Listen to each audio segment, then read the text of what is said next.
শাওয়াল মাস। শাওয়াল শব্দের অর্থ কি? শাওয়াল শব্দের অর্থ হচ্ছে পৃথক হয়ে যাওয়া। শাওয়াল শব্দের অর্থ কি? পৃথক হয়ে যাওয়া। শাওয়ালের অনেকগুলি অর্থ আছে। এক অর্থ হচ্ছে পৃথক হয়ে যাওয়া।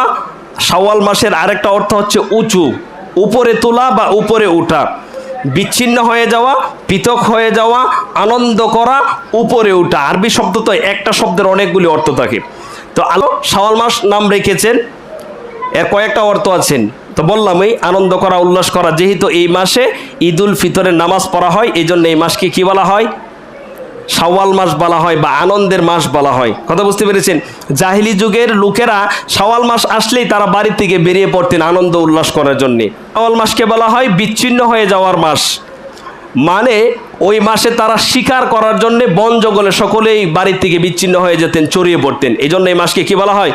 শাওয়াল মাস।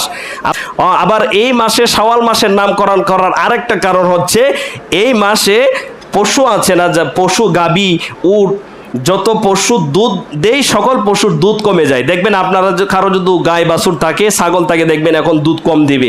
এই জন্য আরবরা এই মাসকে কি মাস বলতেন? শাওয়াল মাস বলতেন। কি মাস বলতেন? শাওয়াল মাস বলতেন। আল্লাহ রাসূল সাল্লাল্লাহু আলাইহি সাল্লাম বলছেন, মান সামা রমাদান সুম্মা আতবাম, যে ব্যক্তি রমজান মাসের পরে, যে ব্যক্তি রমজানের পরে শাওয়ালের 6টা সিয়াম পালন করবে, আতবাউহু সিত্তান মিন শাওয়ালিন কানা কাসিয়ামিদ দাহার, সে যেন সারা বছর সিয়াম পালন করলো। যে ব্যক্তি রমজানের পরে শাওয়ালের 6টা রোজা রাখবে, সে যেন সারা বছরই সিয়াম পালন করলো, মানে মোট তার 1 বছর পূর্ণ হয়ে যাবে।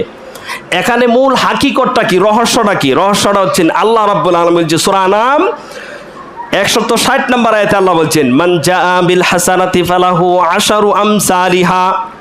আল্লাহ বললেন যে ব্যক্তি একটা নেক আমল করবে, একটা নেক আমলের বিনিময়ে আল্লাহ তার আমলনামা 10টা নেকি দিবে। কয়টা? 10টা। এখন গুণ করেন। রমজানের রোজা হচ্ছে 30 রোজা।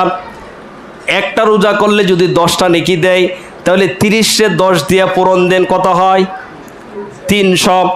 30-এ যদি 10 দিয়ে পূরণ দেন কত হবে? কত হবে? 300 হবে।